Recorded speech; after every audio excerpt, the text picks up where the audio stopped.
2025 Genesis GV80 Coupe. It's longer than the regular SUV body. Real exhaustive. By default, gets V6 twin turbocharged 3.5. Let's take a look at the gorgeous door trim.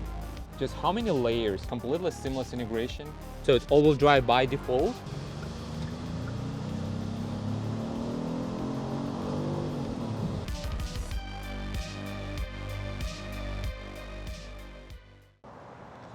Good afternoon everyone and welcome to my channel Roman Rides, and today I'm sharing my review and quick test drive of the 2025 Genesis GV80 Coupe 2025 model year. So not only Genesis did refresh this car, I'm also going to share the review of the Coupe, which is the new body style for this Genesis GV80 starting from 2025. Let's go.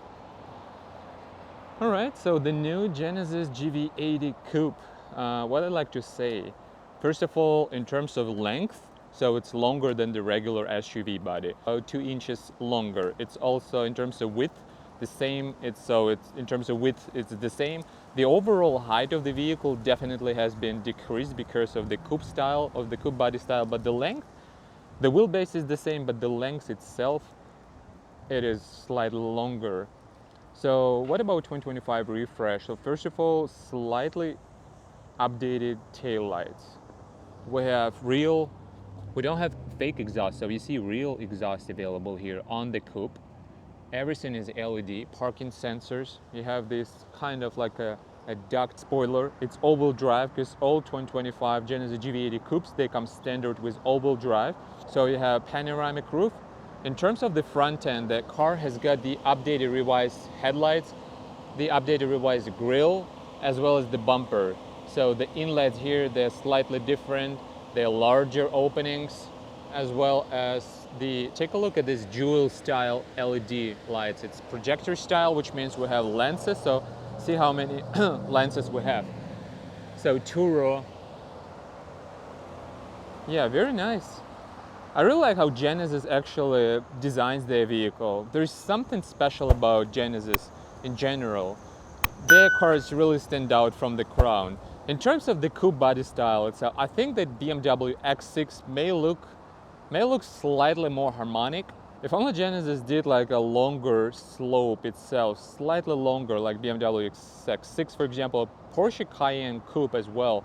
So those cars, they're really similar in terms of body style, but at the same time, the slope and roof line on those vehicles, so this line goes slightly higher, and then it goes down like here. But here you have this steeper sloping roof, which gives this vehicle, I would say, unorthodox look compared to the X6. But let me know in the comments what do you think about this car. I think it still looks beautiful. The only complaint about this car, the wheels are extremely simple for how much money you're going to spend on this car. So I would rather have like 21-inch or maybe something slightly larger. In terms of technical specs, so the coupe differs from the regular SUV in terms of engines available.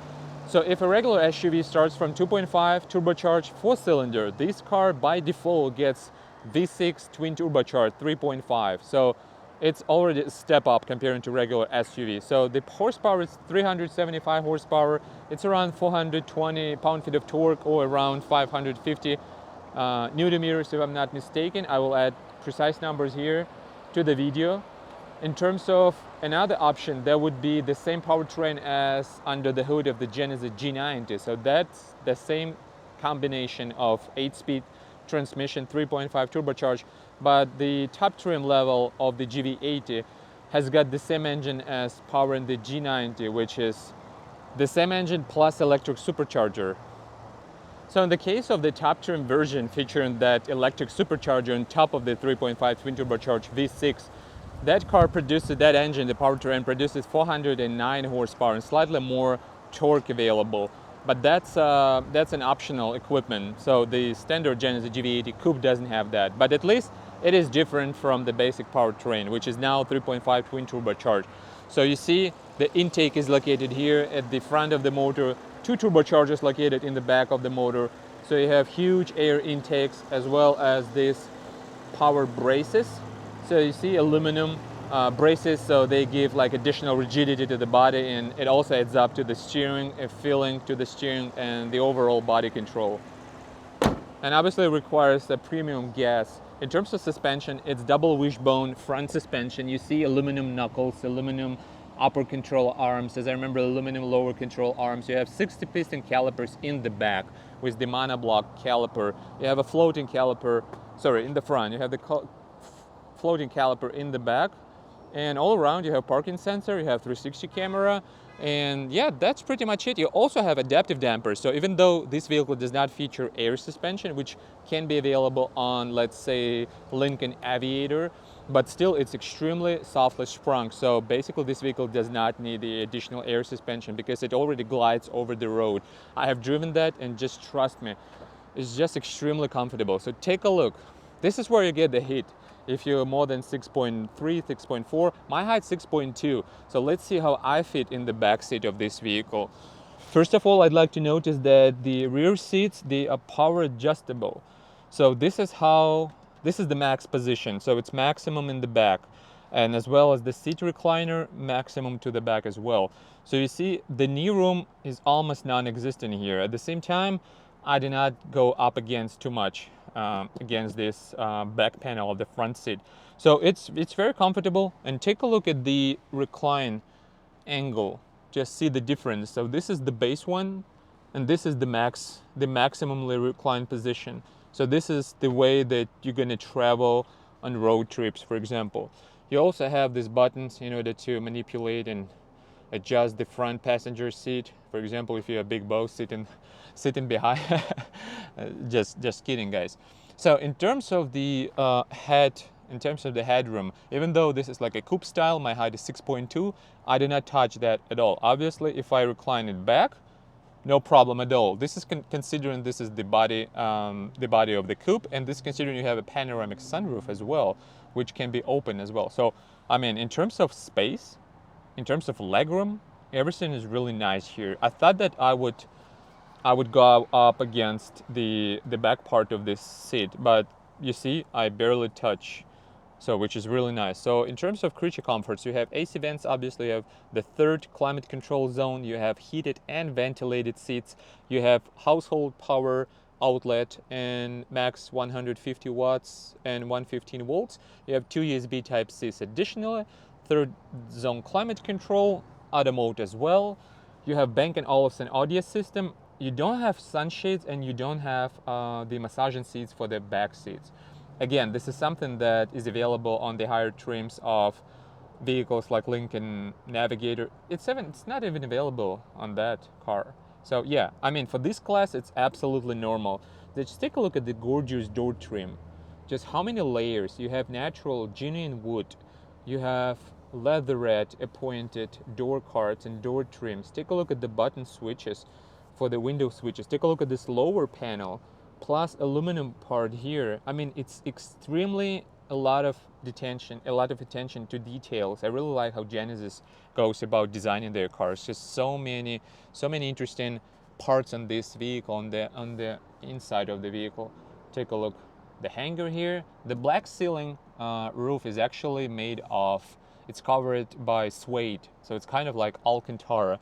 And you have very nicely done central armrest for rear occupants. Take a look. Now we have this cubby, so you can open it up via this button. So yeah, just gorgeous. I always like how Genesis goes about designing their vehicles, and this vehicle just showed that. And see, it has soft closing doors, which is a really nice feature. So this feature is not available in a lot of luxury cars which cost more than $100,000. This vehicle, $82,000. It's a lot, but it features a lot of features as well. So it's power folding mirrors, exterior mirrors. Is that also you have perforated leather seats. It's nicely bolstered. It's a lot of variations that you can adjust this. It's also got a massaging function. You also have extended thigh support. So take a look. That's extremely nice feature as well. It's bolstered nicely. And obviously you have power tilting and telescoping steering wheel. It's half semi-autonomous driving. You don't have to put your hands on the steering wheel all the way and all the time. You have paddle shifters for your automatic 8-speed transmission, a flat button steering wheel, 2 memory position, and it's massaging. In terms of massaging function, it's a full-fledged massaging function, which means you have adjustable inflatable chambers here on the cushion itself, as well as on the seat back. So it's not just like Infiniti QX80, for example, which features just your lumbar support acting as a massager. So it's like a full-blown massage function for your seat cushion and for your seat back. This is something new for this 2025. So you have seamlessly integrated two screens, completely seamless integration. You go home. First of all, I'd like to admit and I'd like to notice that in terms of responsiveness, this system, even though it's not based on Android Automotive system, still it's a proprietary system developed by Hyundai and Genesis, obviously. So you have everything looks extremely gorgeous. I really like this material design. It kind of reminds me of Google material design, which, you know, the recommendation to use on the website. So this is very similar. So it's toned down. You don't have a lot of whites. You don't have a lot of black. So it's really good combination of colors, especially not distracting you during nighttime drive. You have a heads-up display. You have power tilting and telescopic wheel. I already mentioned that. And obviously you can control some of the function using this high touch capacitive button. You can cycle through the menu and to show different information like your fuel economy and all that stuff. You have voice control, you have adaptive cruise control, you have lane keep assist, you have this blind spot monitoring zone, but not only the indicators of the blind spot, but also you can literally see what's behind you in the blind spot zone. This feature has been available on Genesis vehicles since probably 2019, 2020, something like that. It's a 3-zone climate control, so you have physical buttons. I really like how they mixed and matched everything. So you have your fully digital controls here, right? So let me drive that. Okay. So you have fully digital touch control here. You can use these switches and knobs and buttons here. You can use your climate control features separately from your infotainment system, which may be really important for you. For example, you do not like fully digital infotainment system, so that you only have the touch button, you only have the sensor panel, right? So you in this case, in the case of Genesis GV80, it actually provides you with quite a few features and quite a few options in order how to operate with your infotainment system. So you have buttons, knobs, and switches, physical controls, and this is like a haptic control. So you see, you get like a slight haptic feedback when you click on this button. So it's really nice. Also the same redundant buttons for your map, navigation, radio, media, seek, track, setup, everything else. You have the physical knobs for your tuning, for the infotainment system, for the media controls, and obviously you have the volume knob, physical start stop button. Obviously, now you have this knob for the 8-speed transmission. So you can see it's got 360 camera. The resolution is not very crispy here. So you see it's nice, but I mean, some German competitors, they have slightly better integrations of 360 camera, but at the same time you have different views and angles. So it's a nice combination. The vehicle looks really modern on the inside. Very, very high quality materials and Bang & Olufsen audio system. Take a look at the switches. For example, BMW X5 does not have that. It's not available on either of the trims, like BMW X5 M competition, or for example the high-end M60. If you're talking about the two higher trim levels of the X5, none of these switches available on the X5 in terms of fit and finish. Take a look, because those buttons are really plastic, cheap buttons, or at least cheap looking buttons. Here you see how much attention they put into this vehicle in the cabin. So just take a look at the, oh yeah, I remember the quilted leather. So quilted leather appointed seats available here. Under thigh support, you can change that. Take a look. It's a great combination of different colors. So black, red, obviously, wood ingrains, inserts. You have this nicely felt finished glove box as well. And what else? Yeah, the sitting position is extremely comfortable. You have massaging seats, ventilated, heated seats. Everything else looks great. Now let's take a two-color, two-tone steering wheel. Just amazing. So how much does this vehicle cost? So the price is $82,335. Yeah, that's a lot, but you have standard all-wheel drive. You have adaptive dampers. You can lock your center differential. Take a look, this button. So it's all-wheel drive by default, but now you can, on top of that, you can lock your center differential. You have the panoramic sunroof. You have soft closing doors. You have 3.5 turbocharged, 380 horsepower. It's almost 450 pound-feet of torque. Massaging front seats. You have power reclining rear seats. 3-zone climate control, rear AC vents, and heated and ventilated rear seats as well. Just no sunshades, no V8, no air suspension. But again, in this class, I think that's a lot for what you pay for. Now I think it's time to take it for a quick drive, and then I will sum it up.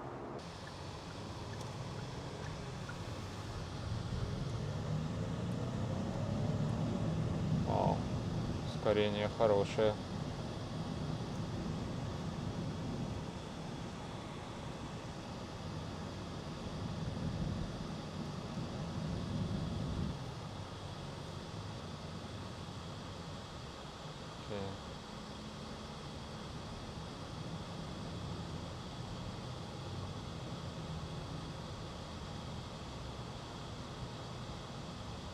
Is it really bad in the morning driving here?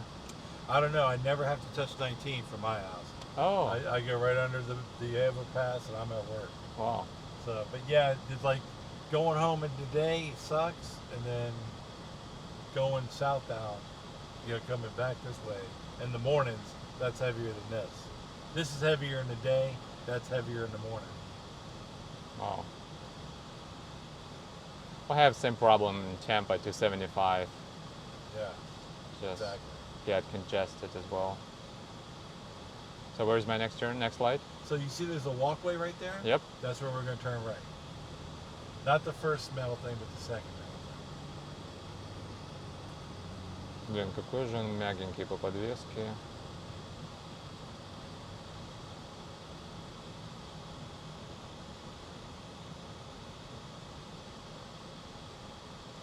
Right where that car's coming out. Mm-hmm. That's where we're turning.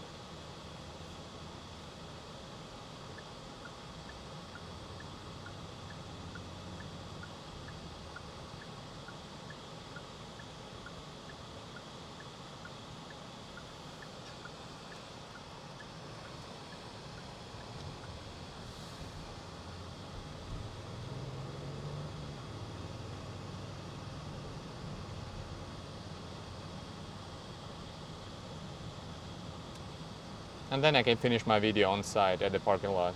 Okay. Yes. Oh, that's your phone. I must have my phone empty. Yeah, my phone down.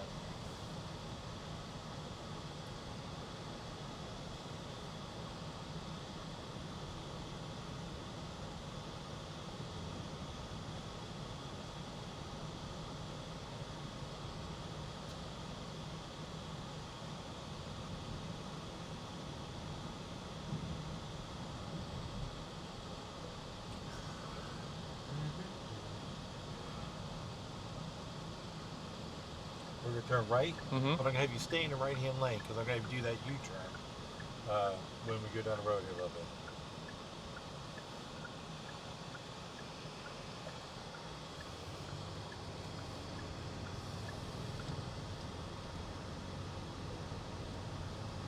Did you mean the dead-end street?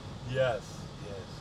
So not this one coming up, but the one after that, we'll turn right, and that'll be a cul-de-sac. We just did a circle.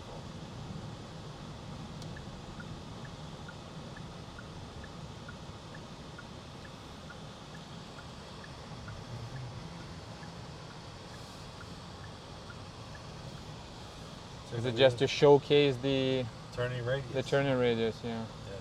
Yeah, very nice. We'll turn right again.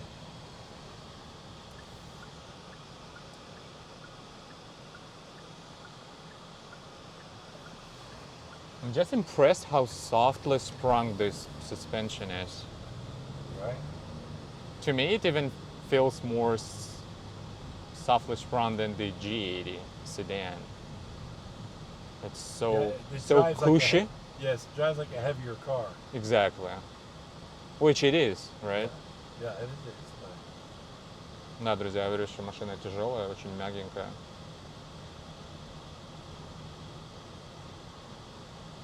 But nice, it's touchscreen as well as tech knob. Right. As far as navigating. They've done a really nice job of that too. for different tastes.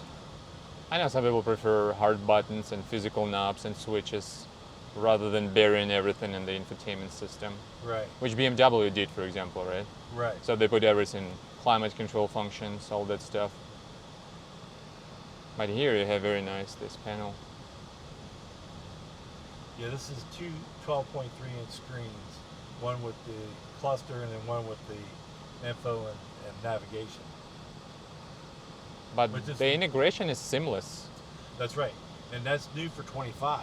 This 24 has a separate screen that cuts off right here. All classic. Right. Which one do you prefer personally? I like the 25. I like the screen the way it is. You see, you have the nav goes all the way across the entire screen. Yeah. That's, you know, you can change that to whatever you want.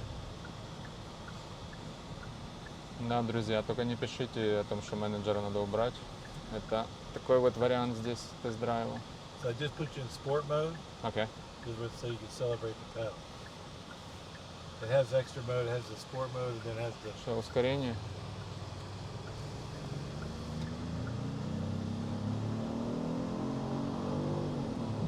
Wow. And then you can change the mode while you drive, so it's nice. Yeah. You have Eco, Comfort, Sport, My mode, where you can change it to a sport transmission or comfort steer or sports steer. Yeah, you can mix and match. Mix and match the transmission, right. Then you have snow, but in rain, that's Florida. Snow means rain in Florida. That's what I say. All right, I think it's time to wrap this video up. My final thoughts on the 2025 Genesis GV80. So let's start from the price. So first of all, I think the price is greatly justified for how many features you get on this class, on this vehicle, on this class of vehicle and competitors in competition. So GV80 Coupe, standard all-wheel drive. Yes, I mean, it's up to everyone's taste and preference how this vehicle looks in terms of the coupe body style. I already mentioned that's not the biggest advantage of this vehicle in terms of how it looks, right? At the same time, how many options you have and what a great interior they have created. Just take a look at that. I think, yes, there is a tough competition between German competitors and between Genesis, for example, but I think that this car is a great example of what you can buy for less than $100,000. So you don't have to break your bank. So 82, it's a lot, but everything is expensive right now. So I think it's a great mix and match between modern technology, between modern interior and exterior, between physical knobs and buttons and switches and fully digital infotainment system. I mean, touch control. So it's not everything touch. You have nicely sprung suspension. It's very soft. You have powerful engine and you have a lot of features and options in the interior. So I think the price is just about right in this class. What do you think, guys?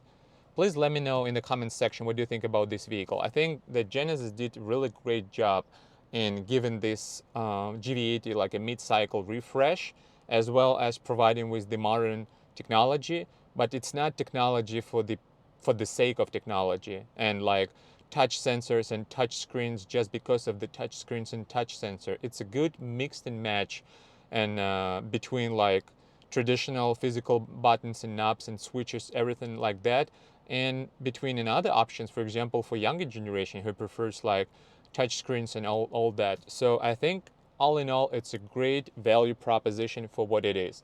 I think that it's quite expensive, but at the same time, you have a lot of features available. So let me know in the comment section, what do you think? In terms of performance, yes, this is not the top trim level, which features this electric supercharger, but at the same time, it's peppy enough. Like 5.20 to 60, it's very nice, especially considering how much this vehicle weighs. It weighs like right under 5,500 pounds, which is a lot. So let me know in the comment section, guys, what do you think about this car? Would you buy it over BMW X5 or maybe Mercedes-Benz GLE 450? Or maybe Lincoln Aviator or Audi Q8? Let me know in the comment section, and hopefully enjoy this video. Hopefully it helps you buy your next vehicle. If you're interested in buying Genesis or Hyundai vehicle, please welcome to Fitzgerald, Hyundai and Genesis here in Clearwater, Florida. So I will link the contact details in the description of this video. Thank you for watching. See you next time. Thank you.